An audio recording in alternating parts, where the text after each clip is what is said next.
My brother stole my inheritance, opened loans in my name, and branded my fiancée a gold digger. Now I pressed fraud charges and took back his house in court.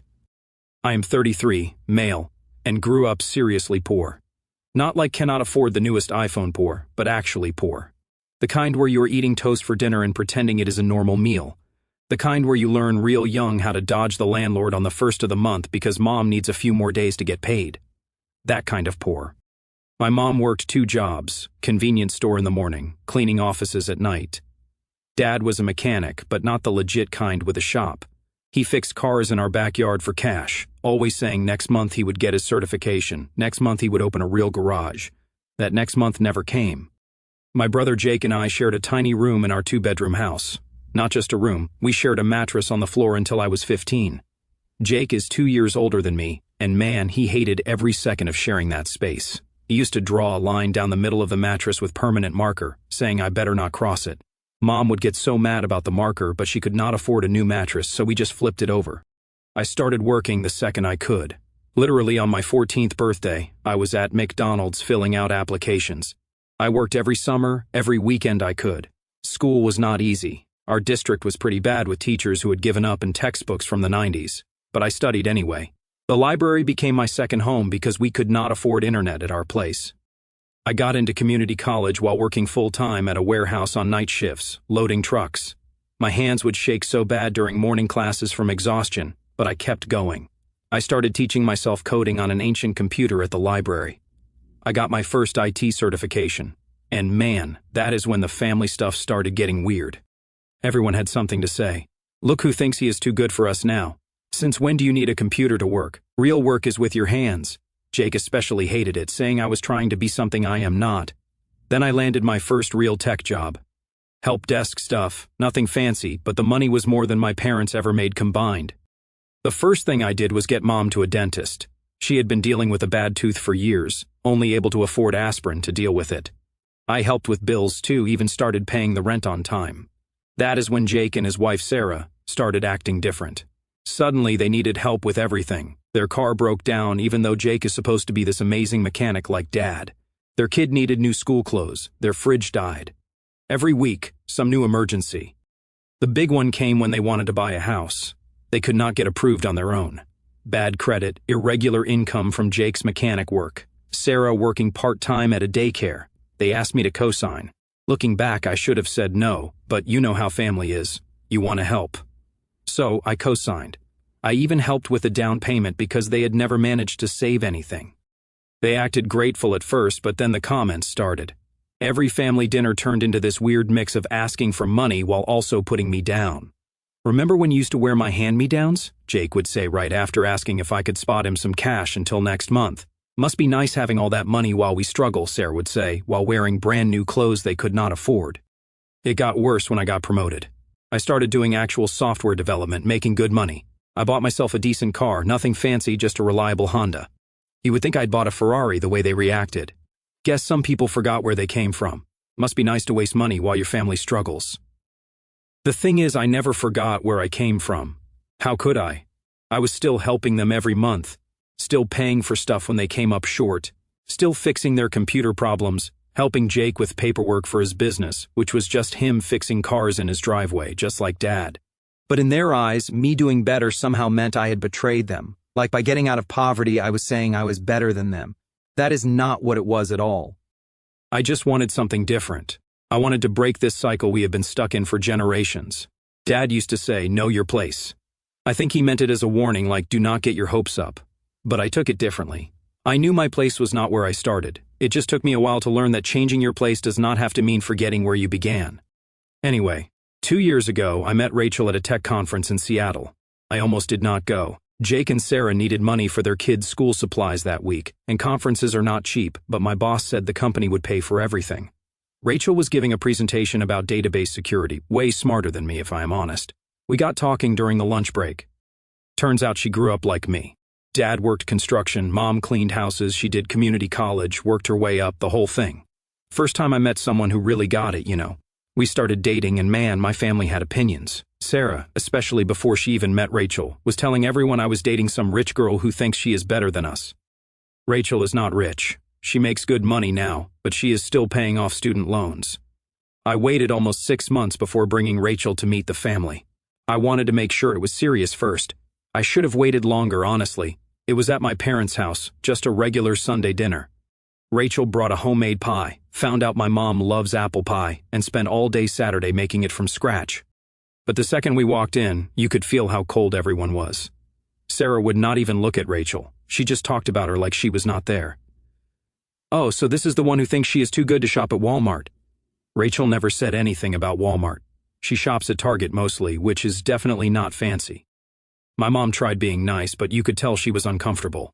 Dad just sat there quietly, which was worse somehow. Jake kept making these little comments about city people and how they do not understand real work. Rachel handled it amazingly well. She tried talking to Sarah about the kids, offered to help in the kitchen, even asked Dad about his car repair work, but they were not having it. It got really bad when Sarah noticed Rachel's ring. Yeah, I forgot to mention I proposed the week before.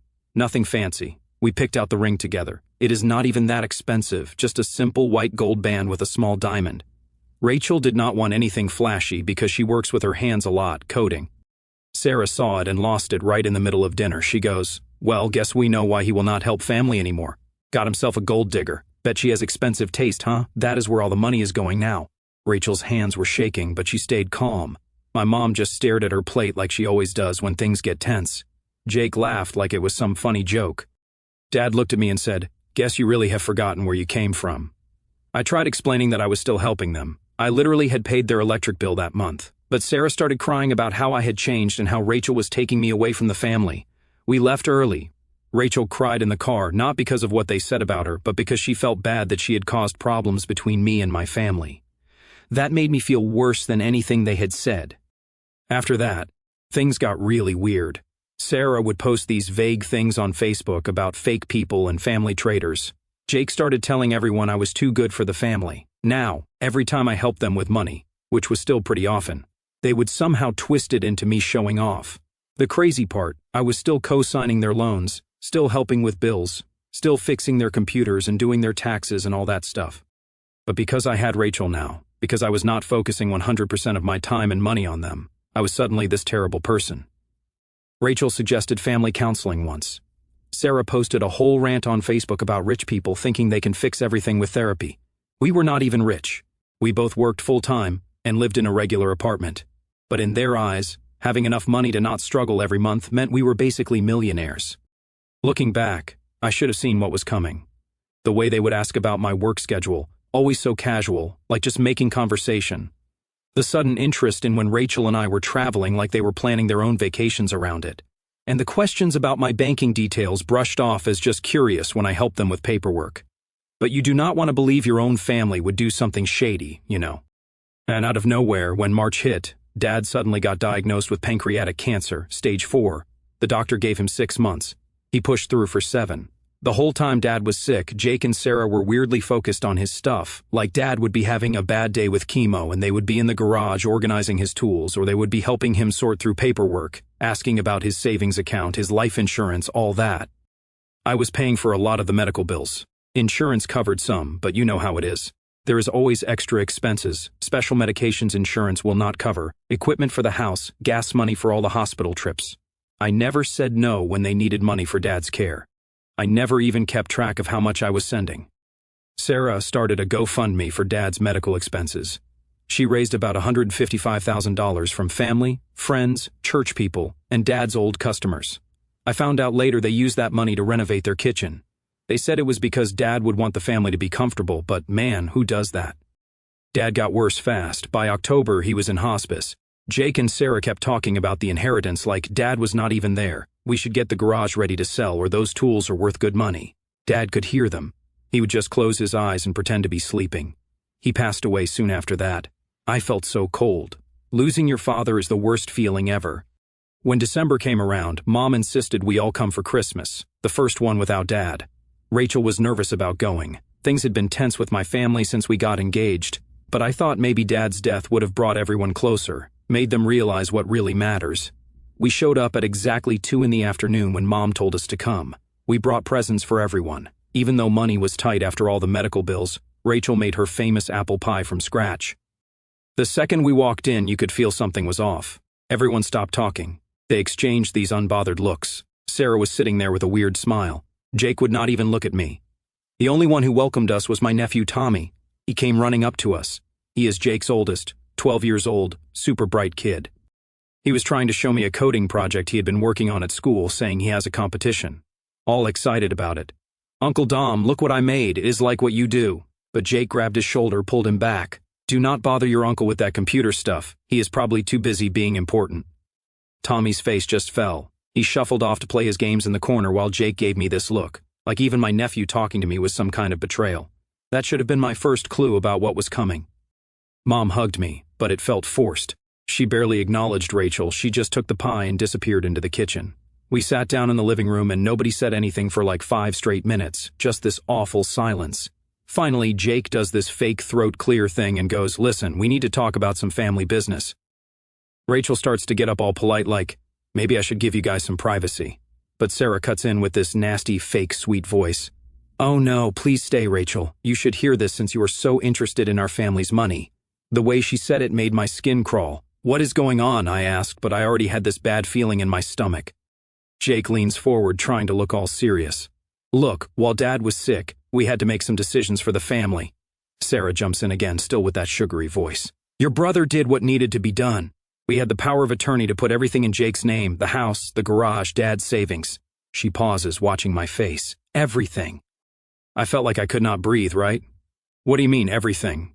"Your portion too," Jake says, not even looking at me. "It has all been transferred. It is done." I just sat there trying to process what I was hearing. The inheritance Dad had specifically set aside for me, all of it gone. "You cannot just," I started. "We already did," Sarah cuts in, dropping the sweet act. "And it is perfectly legal. Family needs come first, and you do not need that money anyway." I just sat there trying to process what I was hearing. I asked them to explain.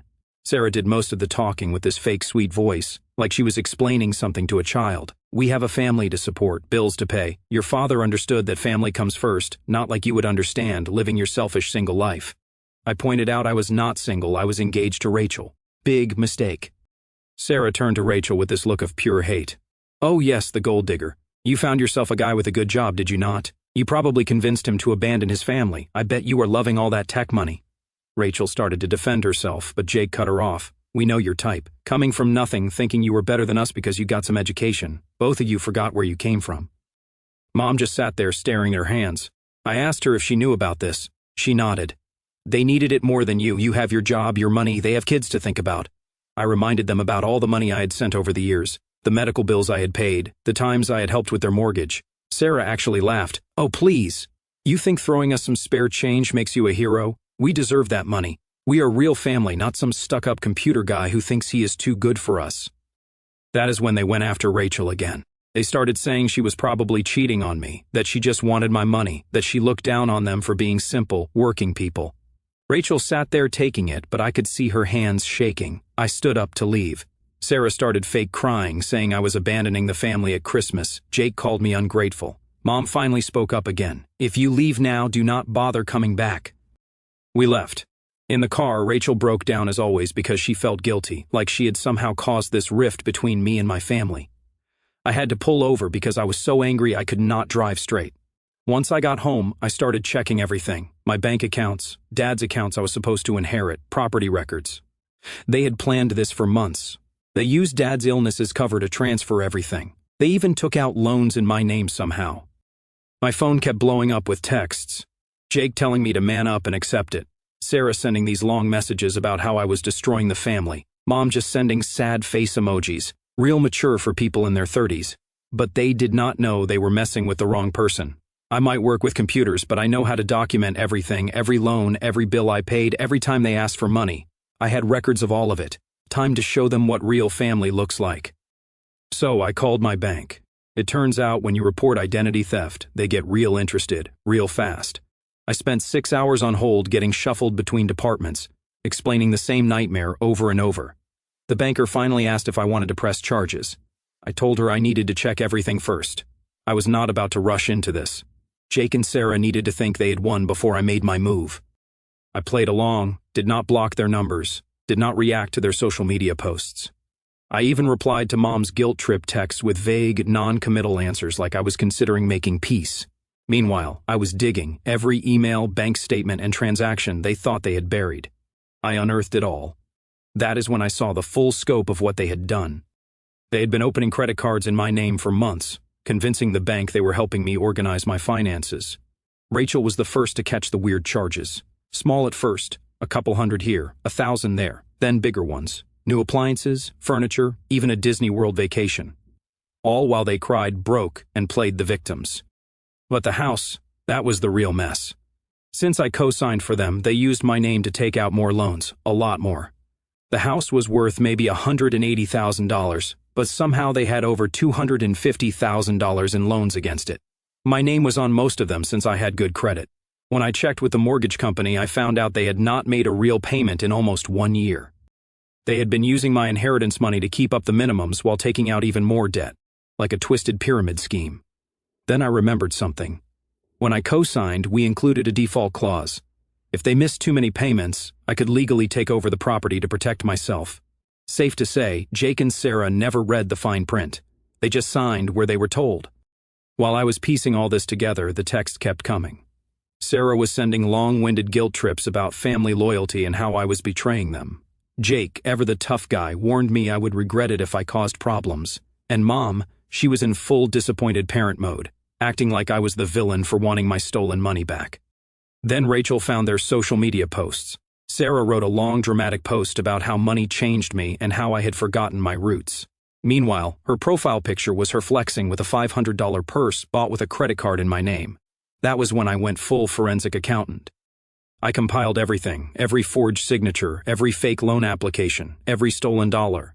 I put it all in a folder labeled Family Business. Rachel said the name was petty. She was not wrong. The deeper I dug, the worse it got. They had not just stolen my inheritance, they had used it as collateral for even more loans. They took out second and third mortgages, opened store credit cards, and even tried getting a car loan. That one got denied, probably the only reason I had not been buried in even more debt. And the lies they told everyone. Different stories at church. They bragged about promotions to their friends, claimed some long-lost uncle left them money for their kids' school. They played the role of successful business owners. Every bit of it was built on money they stole from me. Rachel's dad, a retired accountant, took one look at my folder and just shook his head. They do not know what they started, he said. He helped me put together a plan, not for revenge. Revenge is emotional. This needed to be precise. I still did not go straight to the cops. That would have been too easy. They needed to feel safe first to think they were untouchable. So, I let them. I kept responding to Mom's texts like I was considering making peace. But behind the scenes, I was tearing their world apart. And then I waited. I let them take out one last payday loan in my name right before I handed everything to my lawyer. That loan, it was the one that pushed them over the edge. The second the bank saw the fraud claims, the forged documents, and the flagged transactions, everything froze. Jake and Sarah probably did not even notice at first. They were too busy celebrating their latest scam because right before everything hit the fan, they took out one last payday loan in my name. It was reckless, even for them. But they must have thought they had more time. They did not. The moment that loan processed, it triggered extra fraud alerts. That was the final straw for the bank. The second they tried to withdraw the money, everything shut down at once. That was the best part, not just taking back what was mine, but making sure they never even saw it coming. When Jake and Sarah found out I was disputing all the credit cards and loans, man, they lost it. Like, completely lost it. My phone started blowing up with texts and calls from them, their friends, random family members I had not talked to in years. Sarah went on a crazy Facebook rant about how I was trying to destroy their family. She posted pictures of her kids talking about how their evil uncle wanted them to be homeless. She started telling everyone I was jealous of their success, that I could not stand seeing them doing well in life. Success built with my stolen money, but she left that part out. Jake took it to another level. He started showing up at my work, just standing in the parking lot watching. Real creepy stuff. My CO workers started noticing, asking if I was okay. I had to explain to my boss why my brother was lurking around the building. Super embarrassing. Then they started telling people I was on drugs. That is why I was acting crazy. They said Rachel was controlling me, turning me against the family. Some people actually believed them. I got messages from old family friends telling me to get help and remember where I came from. Mom was something else. She started posting old family photos, writing these long captions about how money changes people, how sad she was that her son had turned against his own blood. When I tried showing her proof of what they had done, the forged signatures, the stolen money, she would not even look. She just kept saying, "But they have children." Like that made stealing okay. The bank started closing in on their house. All those loans they had taken out were coming due, and surprised they could not pay. Sarah blew up my phone at like 3 in the morning, calling Rachel every name in the book. "You bitch, you turned him against us," she screamed in one voicemail. "You gold-digging bitch, you will not get away with this." Like Rachel had anything to do with them not paying their loans. She even showed up at Rachel's work screaming in the parking lot about how Rachel stole her brother and destroyed their family. Security had to escort her out. Rachel was shaking so bad she could not drive home. What got me fuming is that they had the audacity to break into our house in the middle of the day while we were at work. They used the spare key Mom gave them. Yeah, she just handed it over because they said they needed to get something important. Real nice, Mom. They trashed the place, not like robbers looking for valuables. This was personal. They ripped up photos, smashed picture frames, threw bleach on Rachel's clothes, and even took her work laptop and dumped it in the bathtub. They left a note on the kitchen counter. "Now you know what it feels like to lose everything." So I called the cops and filed a report. I had to get all new locks, install security cameras. Rachel was scared to be in the house alone. She started working from home because she did not trust them not to show up at her office again.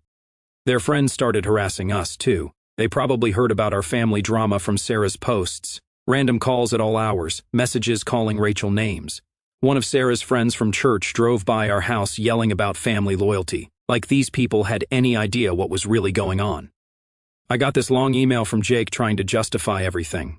He said I had abandoned the family, that I looked down on them for not being successful like me. He said I deserved to have my inheritance taken because I did not appreciate family values, real rich coming from someone who stole from their own brother. Rachel wanted to move, just get away from all of it, but that felt like letting them win. They already took my inheritance, my relationship with Mom, my sense of having a family. I was not going to let them take my home too. I had to call my lawyer. I showed him everything, the break-in photos, the social media posts, the threatening messages. He just looked at all of it and said, "They have given you everything you need." It turned out all their crazy behavior just made the legal stuff easier. That is when I stopped playing nice. My lawyer did not mess around. He took one look at everything I had gathered and filed for emergency court orders the next day. Fraud charges, identity theft, breaking and entering, the whole thing. He even got a restraining order against Jake and Sarah after showing the judge the pictures of them lurking around my work. Court day was a mess. It did not drag out like I expected. The judge took one look at the evidence and shut everything down. Sarah's crying act and their lawyer's poor, struggling family story did not work. Mom sat there looking shocked the whole time, especially when she saw the forged documents. I think she finally realized what they had really done. The judge ruled they had to pay everything back, froze their accounts, and ordered wage garnishment. I got the right to buy the house since I was the CO signer. Sarah lost it, screaming about her kids. Jake started yelling across the courtroom about how I had always looked down on them. "You think you are so much better than us with your fancy tech job, acting all superior because you got out of the neighborhood." He was red in the face, pointing at me. "You are still that poor kid who shared my mattress. You are not better than me." I usually keep quiet, but something in me snapped. "You are right, Jake, I am better than you. Not because of my job or money, because I did not steal from my own brother, because I actually worked for what I have instead of taking from others. So yeah, I am better than you."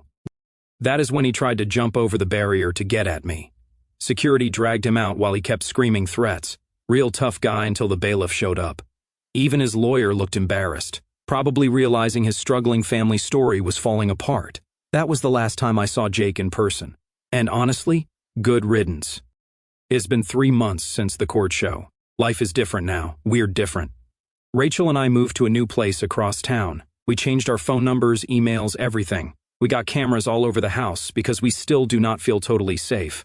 The house Jake and Sarah lived in, I bought it at the foreclosure sale, not because I wanted it. The place needs tons of work after they trashed it trying to get back at me. I bought it because I knew they were planning to have Sarah's parents buy it so they could keep living there. Their faces when my bid won, it was almost worth all the drama. I am renting it out now. I fixed it up, made it nice, and wrote into the lease agreement that Jake and Sarah can never live there. Sarah is still posting stuff online about me. Her story changes depending on who she is talking to.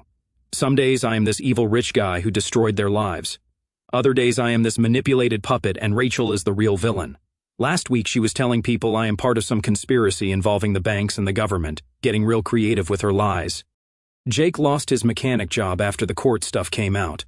It turns out his boss did not like having someone convicted of fraud working on customer cars.